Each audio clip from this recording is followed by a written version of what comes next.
of the hidden references were you able to uncover in Spider-Man No Way Home? It's time to test your skills in the alternate reality Easter egg hunt.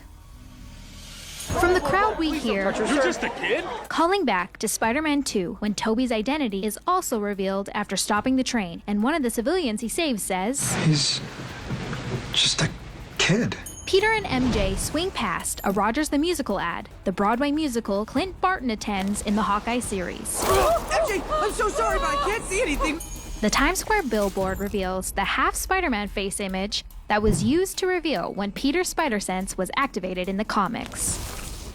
The Roosevelt Island tram in the background behind Peter and MJ is the same tramway where Goblin forced Tobey to choose between the tram full of civilians and MJ in the finale of the 2002 Spider-Man. Don't do it, Goblin! We are who we choose to be.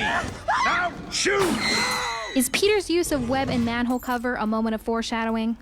Andrew Garfield's Spider-Man was last seen on screen in The Amazing Spider-Man 2, using a web and manhole cover to take down the Rhino.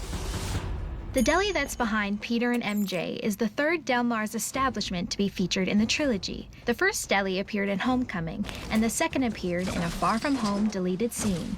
Are you planning a trip? Europe, yeah. Oh, can I come? The DODC, the Department of Damage Control, first appeared in Marvel Comics and was also the same organization that took over for Adrian Toomes in Homecoming. Miss Jones-Watson? Jones, I don't go by Watson. Within the DODC interrogation, we find out that MJ, aka Michelle Jones's legal name, is actually Michelle Jones-Watson, a reference to MJ's original last name in the comics. Unexpected and welcome surprise for Marvel fans is the appearance of Matt Murdock, blind lawyer by day and the vigilante known as Daredevil by night.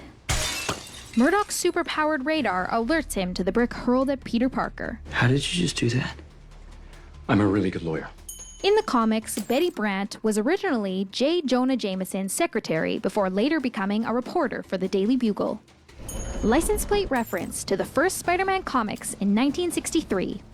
This car's license plate is a sweet homage to the birthday of one of Spider-Man's creators. Comics icon Stan Lee was born on December 28th.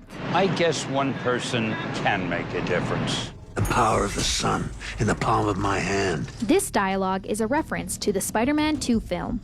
The power of the sun in the palm of my hand.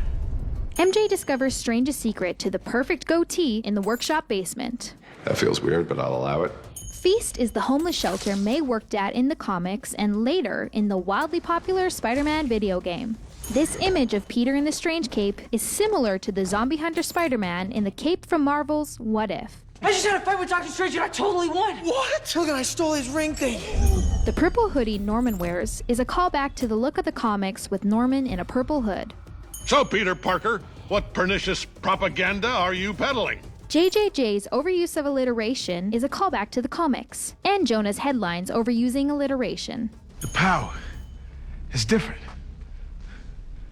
I like it. Electro's powers mimic the yellow star mask the character originally wore in the comics. You help a lot of poor people. I just thought you was gonna be black. Is Electro's wish for a black Spider-Man a nod to Marvel's other wildly popular Spider-Man, Miles Morales?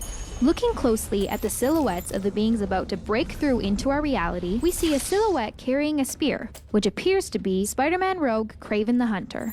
This looks like the Rogue with the deadly stinging tail, Scorpion.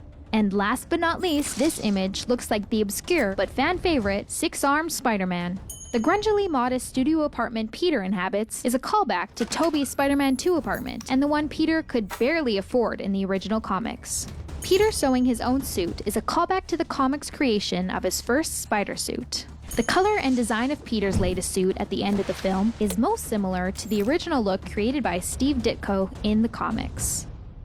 Did you find them all? Watch the film again and find these references and many more yet to be discovered.